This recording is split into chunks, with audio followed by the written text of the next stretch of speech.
Yeah. Yeah. Basically.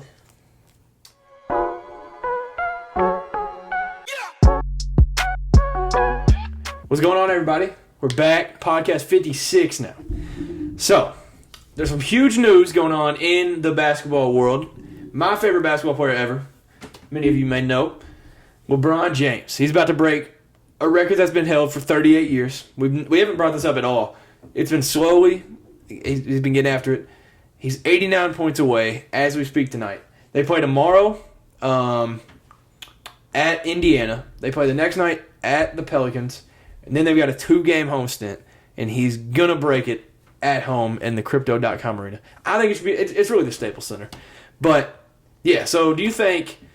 We're not going to get into like the whole like GOAT thing, but do you think getting this like title as this most scoring guy, like, is that an argument for LeBron to be in the GOAT? Definitely. Because some people say like, he played forever or something, but yeah, he's done this in less like 100 and something less games than Kareem though.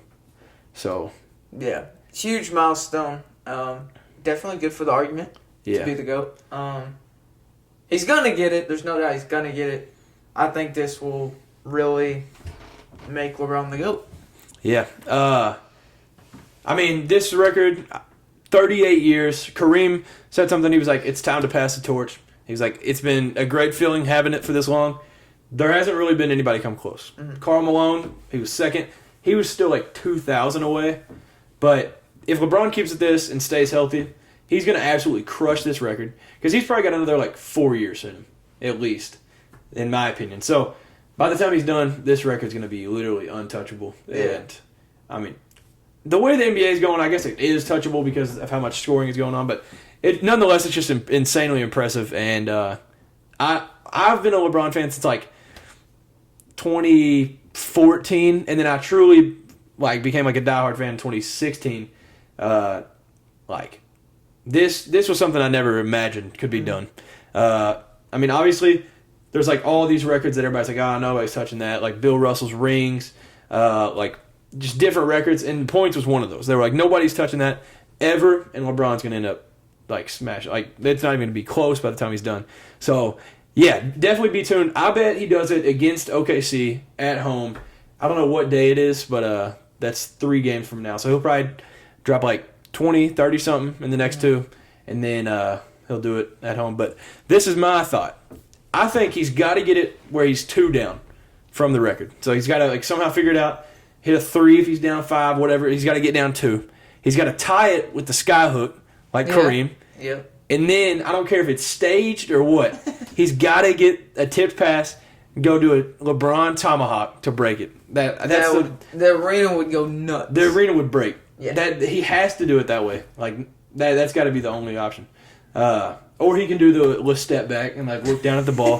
That one would be fun too. Yeah, I mean either way, he's got to do something. Dude, I don't see anybody once LeBron breaks this and once he's retired and everything. I think it's going to be. I don't know if we'll ever see somebody like get the record again. Yeah, I don't think so. Because he said he still has like probably 4 more years left, so he's going to crush the record and keep going on. But I don't know who else would. Even get close. The only person I can maybe see if they keep it this for another like 18 years would be Luka. That would be the only guy I could see getting close to it. Because like the way he plays, like obviously if y'all watch him, he doesn't move all that fast. So I mean, it's not going to be very, very demanding on him. Like he's going to retire when he feels like he should. But I think if he plays a long time, there's a chance he could break it. But yeah, and LeBron is. I don't care what people say. He's not a scorer. He's a pass first if you want to talk offense. And, I mean, he's just an all-around guy, and now he's crushing a scoring record. So it's just it's impressive to me. But, yeah, so it'll definitely be – I'll be tuned in that night, and I can't wait. Mike Breen's got to be on the call that night, and I got to hear bang as soon as he breaks that record. But, yeah, it's just going to be a legendary night. I bet the tickets for those 2 home games are outrageous. They're about to witness history. I don't even want to know the price. Yeah, those prices got to be ridiculous. Yeah. But yeah, so moving on into college basketball, I'm going to talk about my team a little bit. We had a 4-game winning streak. We were getting hot. We flipped the lineup. I talked about it a little bit. But then we hosted Kansas in the SEC Big 12 Challenge for the last time this past Saturday. Jayhawks won 77-68. But I'm not too worried about it. Initially, I was like, all right, I'm crushed. Season's over. I was like, the sky is falling. But we went 4 for 11 from the free throw line in the first half. You're dropping 7 points right there. And then we went 12 for 12 in the second half. So I was like, okay, we got it together there. But, I mean, our main issue throughout that game was the pick and roll defense. Like, we probably gave up 20 to 25 on that. And Bill Self said in the postgame, their entire game plan was to kill us on the pick and roll because that's been Oscar's weakness his whole career. And they did it perfectly. We also came in leading the country, I think. If we weren't leading, we were one of the top offensive rebounding teams in the country. We had 4 offensive rebounds and 0 second chance points. So I don't think you can win. Like you're basically telling yourself you have to play perfect in every other category if you're not going to have any second chance points. But yeah, they down the stretch, they hit shots. And I mean, if y'all watched it, shout out to Jalen Wilson because that dude absolutely torched us. He is my player of the year after seeing that game. A lot of people argue Zach Edey. Jalen Wilson balled out. And a lot of people say Rupp is top 3 hardest place to play in the country and didn't phase him one bit. So they hit shots down the stretch when we did not. The whole second half we were within 2 to 4, got to like 7 at one point. But we just couldn't get over that hump that you just – I feel like we would have won if we could have just tied it up or something. But, yeah, at the end of the day, Kansas was on a 3-game losing streak coming in. They were definitely hungry. So, I'm not too upset about it. Once I realized, it took me a day. I was like, all right, we're fine. But then we went to Ole Miss yesterday. Cason Wallace was out, so we were out our starting point guard. Severe was in, then he got hurt, taken out, came back in, and we ended up winning. I think by 8 or 9. But I just think it's a good win on the road. In the SEC, any road game is tough. Battled through adversity and got the dub, so I was happy with it. Yeah. So Tennessee, Vol Hoops, we played versus Texas in the Big 12. A little rematch. Showdown. And we took the game. Vols won 82-71. We talked about it a little bit. Y'all were killing them. Yeah. And then you were like, man, we're trying to sell it. Yeah, then we tried it. We let off the brake or whatever, or let off the gas. And y'all got it, though. Yeah. Secured the win. What did you get out of that one? So we move up. We're now ranked number 2. That's high. I was trying to look up how many times y'all have been ranked that high in the history. Which y'all have been ranked that high more than I thought, but that's impressive. Mm-hmm. Being number 2 is unreal. Yeah. That's a crazy territory. But yeah, it feels good to be number 2. Every year, like you talked about earlier, Tennessee, we've kind of been building up each year, getting better and better. Yeah, no doubt. So it feels good. We beat Texas. Yeah. So we're playing Florida tonight. At Florida. So tough road game. They're still playing right now, but in the first half they kind of got the best of us. At one point it was 17-4. Yeah, they came out hot. They came out shooting great, and our shots weren't falling. But I believe we're winning now in the second half. So next podcast we'll have an update on the Tennessee-Florida game. Yeah, and by the time it's uploaded, I'll throw the score on the screen. Y'all gonna get the win. I fully believe I hope so. But yeah, so sad news for the SEC. The Big 12 won the challenge. It was their first time winning it since 2019. They won 7-3 in the last battle ever. So yeah, next year ACC, we'll run that. I mean, ACC is not good, but so moving on, NFL. The news broke this morning. I'm sure y'all saw it.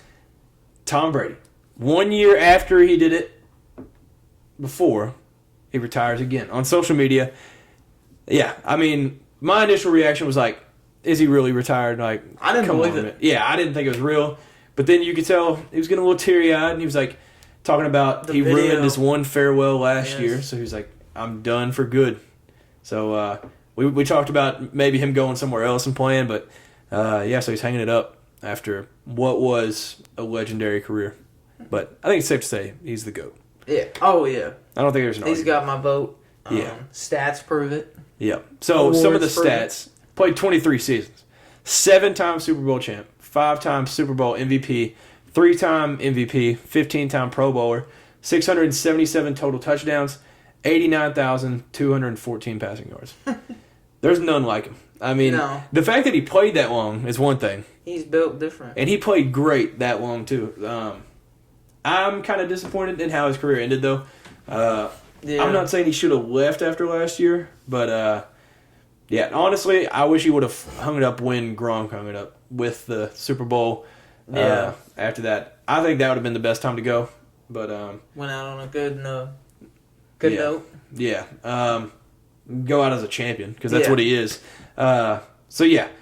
Like I said, he's got 7 Super Bowls. The next closest to him, tied Montana and Bradshaw with 4. So that's not going to be touched for a long time. Passing yards, 13,400. The next closest was 7,339. That was Peyton Manning. And then we had passing touchdowns, 88. The next closest was Rodgers, tied with Montana with 45. And then wins. This is crazy. 35. Next closest, Montana was 16. That's crazy. That is unreal. It's double. Yeah, he's literally just doubled every category. But yeah, so I think the true question is, do you think he's actually retired for good? Like, you think he's done? We'll see by training camp. Yeah, so I think last time it took him 2 months to unretire, which I didn't even think it was that long. But the way his message was and his tone and just how, I don't think he would lie to everybody, because he said this is it, and it just by the way the video was and how he talked, I think he might be done. Yeah, but MJ retired 3 times total. He did say he was chasing MJ. Yeah, it's something to think about. But I do think the way his tone was, the way he was talking, you could just tell his demeanor. He was more serious, this is it. He was taking it all in. Yep. Yeah, just thanking everybody possible. Yes, I agree. I think he's done. I think it's where he actually calls it. And so props to him for the best career NFL has ever seen. I'm glad we got to be a part of it. Yeah, no doubt. But our childhood is basically gone now. It was Big Ben, Phillip Rivers, Peyton Manning, A-Rod, Tom Brady. Yeah, Aaron Rodgers is the last one. And you were saying earlier, the 2 people in the Super Bowl, we've got the youngest quarterback ever in the Super Bowl, and then we've got the next generation on the other side as well. So that might have been it. Like you said, he might have just seen that and been like, it's a good time to hang it up. I'm not what I used to be. So with that being said, though, AFC Championship, we talked about it last week. The Bengals go to Arrowhead, or also known as Burrowhead. We both took the Bengals, and we ended up being wrong. The Chiefs won 23-20. It was a great game, except for the fact that Joe Burrow had the most rushing yards out of any player. Because he's running for his life the whole game. Yeah, he was. Frank Clark bullied him. Chris Jones bullied him. The O-line was a struggle last year. It was good all year. They get hurt, and horrible in this game. So the question is, did they get cheated, do you think? I mean, it's part of the game, I guess. I mean, because there's a lot of controversial stuff towards the end. Yeah. Because there was they've got the 5th down conversion that the Chiefs worked on. So there was a lot. There was the missed block in the back on the punt return. Mm-hmm. There was a miss. There's a lot that could have changed it. Yeah, a lot. And honestly, when they were going down the field on that last drive, the Bengals, and they got that 3rd and 17 or whatever it was all right, Joe Burrow. Oh, yeah. Joe Burrow's that guy. They're about to win.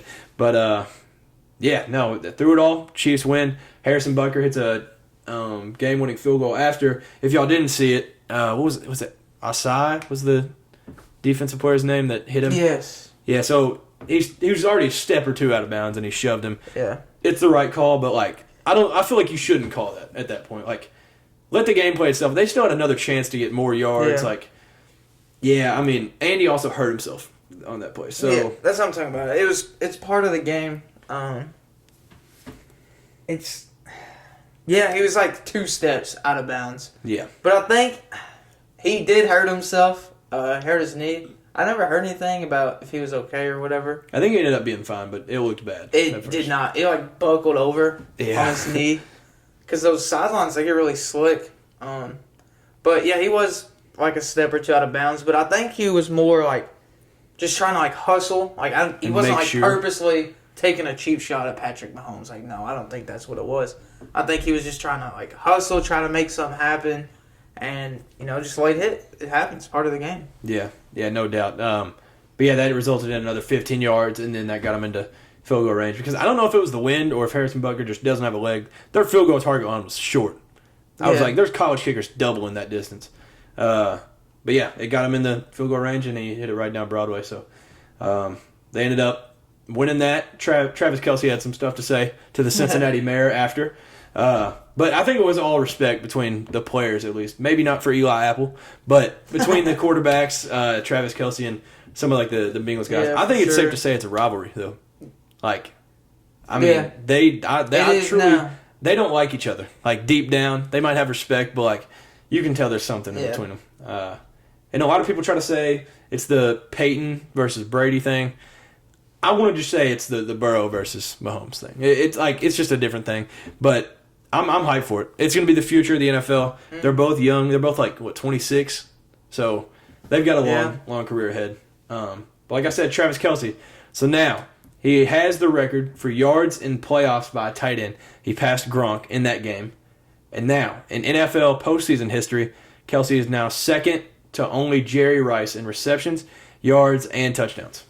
So here's the question: do you think he will be the GOAT tight end by the end of his career, if not now? Because some people would say... How old is he, did you say? 20... Oh, sorry. Do a fact check. But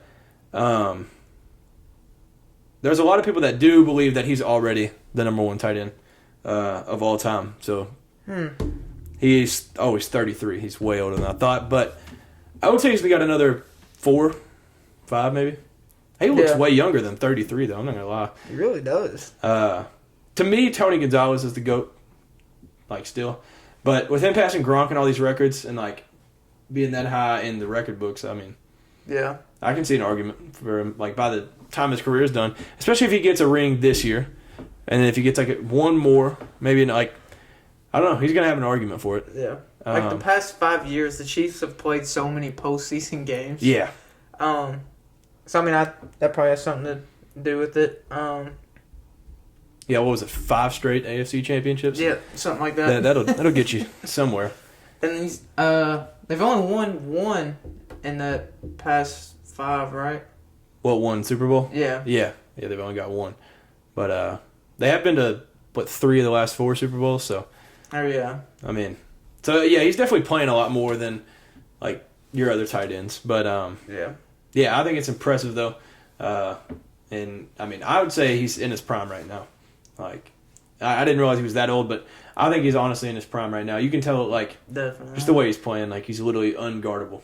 Yeah. He's like how Gronk was, in my opinion. Gronk was somehow wide open every play, and that's how Travis Kelce is.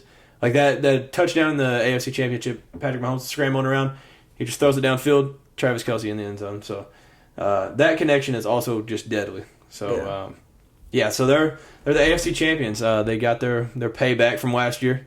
But now the NFC Championship, the 49ers played in Philadelphia at the Eagles. I took the 49ers, and you took the Eagles, and you were right. So the Eagles win 31-7. So kind of a blowout. Yeah. The interesting thing about the game was everybody knows Brock Purdy, story of the year. He was 9-0, 10-0 or something as a starter. So he's a third-string rookie quarterback. He gets hurt in that game. It was an elbow. He gets replaced by Josh Johnson, who's played for 14 NFL teams. He gets hurt with a concussion, so they bring Purdy back in, and he can't throw it outside of 5 to 10 yards. Even Christian McCaffrey threw a pass at some point. So you could tell at a certain point the Eagles took all passing out of their playbook, and they're like, we're just going to run it because they can't throw it either. It was just, it got ugly. They just played run defense because they knew they couldn't throw the ball. Yeah. So then... Yeah, they had them. And you could tell they were trying to figure out something. They were running those triple reverses with Debo. It'd get blown up. There just wasn't much going on.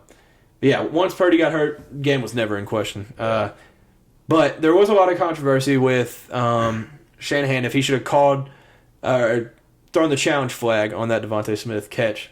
Because turns out it wasn't a catch, but it got ruled a catch, and they ended up scoring, I think, the next play. So... that one could have changed the game a little bit. That changed a lot of momentum. But so Jalen Hurts is now 16-1 as a starter for the Eagles, which is insane. Dude's just a winner. Yeah. Speaking of winners, Devontae Smith, one of Jalen Hurts' wide receivers for the Eagles now. He is a winner. Yeah. So, if they go on February 12th, win the Super Bowl, Devontae Smith will be not one of 4, one of 5, including Reggie Bush. Yep. To win the Heisman, win the Natty in college, and win the Super Bowl. Yeah, that's an insane club to be in. Yeah. The names in that group are ridiculous too. But yeah, a winner is like safe to say for him. And won the Natty twice in college. Not once, twice. That's another thing. Caught the game winner in one of them too. Yep. So yeah, he's just a ball player. We talked about it. They slept on him like during the draft. They're like he might be too skinny. Like I don't know if he'll last in the NFL. I mean, doing pretty fine so far to say the least. But yeah, those are the NFC champions. Now the Kelsey brothers are playing in the Super Bowl. They're the first set of brothers to ever play in the Super Bowl. So that is so cool to me. Yeah, it's awesome. Me having a brother, that's just like to think about that. That has to be a special moment.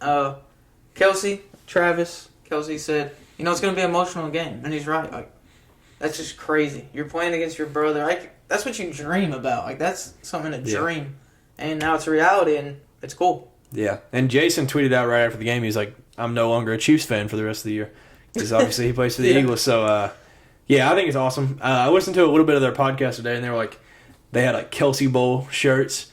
And they were like, "Mom's the real winner." Like that's the real winner in this situation. She can't lose. Yeah, she literally can't lose. But yeah, so let's get into this Super Bowl 57 in Glendale, Arizona. And quick question for you: we've talked about a little bit, NFL staged, rigged, whatever. What is the stadium name in Glendale, Arizona? State Farm. Who's the biggest name for State Farm? Patrick? Right now, Patrick Mahomes. Yeah. Coincidence, but I'm not going to say I came up with that. It was Big Cat, but it was something that stood out to me. It is weird. Yeah, it's a little suspicious. It's aligned. And I always say there's always a story that they have to make in the Super Bowl. This year was Kelsey Brothers. Last year was like the sleeper Bengals. Like, yep. So yeah, there's an argument for it. Y'all saw the Arian Foster clip. What if it is? But yeah, nonetheless, it'll be a great game. I hope. Eagles versus Chiefs. Like you said, February 12th. I'm going with the Eagles, 27-24. I'm going to go with the Eagles as well. I'm going to go 35-28. Now, this is one thing that we were talking about a little bit ago. The MVP race. Obviously, number 1, Patrick Mahomes. Number 2, Jalen Hurts. Not far behind. But one of them's obviously going to win MVP. And one of them's going to win the Super Bowl. So, if Patrick Mahomes ends up winning both, he would be the first player to have won the MVP and Super Bowl in the same season since Kurt Warner in 1999. What a name. So what a story, Kurt Warner. You would think it'd be like, Tom Brady, somebody that's won a lot, but yeah, so that'll be insane to happen. But yeah, what do you think? We'll talk a little bit about it in another pod, but what do you think for the Chiefs? What do they have to do offensively? Because that Eagles defense is no joke. Yeah. Like we talked about, they couldn't run the ball against the Bengals. Yep. That's an issue. You got to be clicking on all cylinders in the Super Bowl. Yeah. You got to have playmakers. People's got to come up and, show up. They know what Patrick Mahomes is. They know what Kelsey is. They know they're, like this. They're going to connect. You got to find a way to stop them.